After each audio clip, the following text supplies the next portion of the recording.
സകലരും നല്ല ഗൃഹസ്ഥാശ്രമിയാണ്.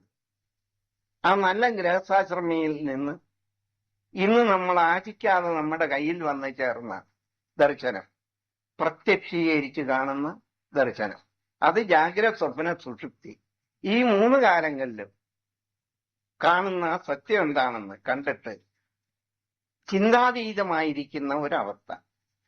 ഇതാണ് ആത്മീയത്തിന്റെ ഒരു പാത തുറക്കുന്നത്. നമ്മൾ ഈ കേട്ടതും കണ്ടതുമെല്ലാം നമ്മൾ ചിന്തിച്ചറിവിന്റെ ഭാഗത്തിരിക്കുകയാണ്. ചിന്തയ്ക്ക് അതീതമായിരിക്കുന്ന ഒരവസ്ഥ നമ്മൾ അനുഭവപ്പെടുകയാണ്. അതിന് സ്വപ്നം നമ്മളെ ചിന്തിച്ചു വരുത്തിയതാണെന്ന് ചിലർ പറയും. അല്ല, ചിന്തിച്ച് കിടന്നിട്ടാണ് അങ്ങനെയൊക്കെ വന്നതെന്ന് പറയും, പേടിച്ചിട്ടാണെന്ന് പറയും. ഒരു പേടിയില്ലാത്തവനും അത് സംഭവിക്കുന്നു. അപ്പൊ അതെന്താണ്? അന്തരീക്ഷ മലിനങ്ങള് നമ്മളെ പിടികൂടുക. ഇത് അതാത് സമയങ്ങളിൽ അത് ബലസുക. ഇതിൽ നിന്ന് മാറിയെടുക്കലാണ് ഈ പറഞ്ഞ കാര്യം.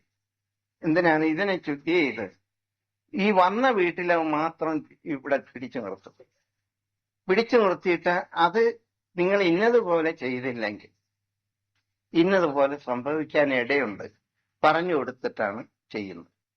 അങ്ങനെ പൂർണ്ണമായും സംഭവിച്ചിട്ടേ അല്ലെങ്കിൽ സമ്മതിച്ചിട്ടേ ചെയ്യൂ.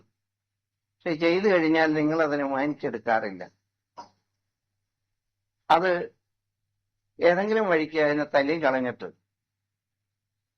നിങ്ങൾ വീണ്ടും പഴയതുമാതിരി ജീവിച്ചോടോ, ഒന്നും ചെയ്യാൻ കഴിയില്ല. അപ്പൊ ഇതിൽ നിന്ന് നമുക്കൊരു മാറ്റം ഉണ്ടാകുന്നതിന് ദൈവം കാണിച്ചു തന്ന വഴി ഇത് നിങ്ങൾ മനസ്സിലാക്കിക്കൊണ്ട് നിങ്ങളുടെ ഒരു വിശേഷ വിധിയിൽപ്പെടുന്ന ഒരു കർമ്മത്തിൽ നിങ്ങൾ പുണ്യം പ്രാപിക്കുക. ആ പുണ്യം പലകാലമായിട്ട് സമ്പാദിച്ചേ അത് നിങ്ങളുടെ കൊച്ചുങ്ങളിലെ കൂടിയാണ്. നിങ്ങളുടെ കൂടി എടുക്കാൻ കഴിയില്ല.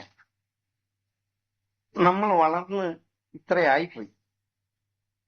നമ്മുടെ ജന്മാന്തര കർമ്മത്തിൽ തന്നെ നമ്മൾ ജനിച്ചിരിക്കുകയാണ് കൊച്ചുങ്ങളോ. പക്ഷെ ഇതിന് ശേഷം ജനിച്ച കുട്ടികൾക്ക് മാറ്റം ഉണ്ടാവും.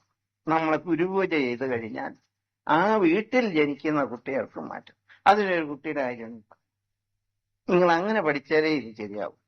അതുപോലെ ഇവിടെ ഒരു 8-10 കുട്ടികളും വലിയവരുമുണ്ട്. ഇത് സത്യമായിട്ട് കാണുന്നവരാണ്. അവര് ചുമ്മാ ഇങ്ങനെ ഇരുന്നെ കാണുക. ഇങ്ങനെയുള്ള കാര്യം ചെയ്തിട്ട് നിങ്ങൾ ക്ഷേത്ര സമ്പ്രദായത്തിൽ പോയാൽ ഈ പിശാച് അതിനേക്കാളും ശക്തിയായിട്ട് നിങ്ങൾക്ക് വരും.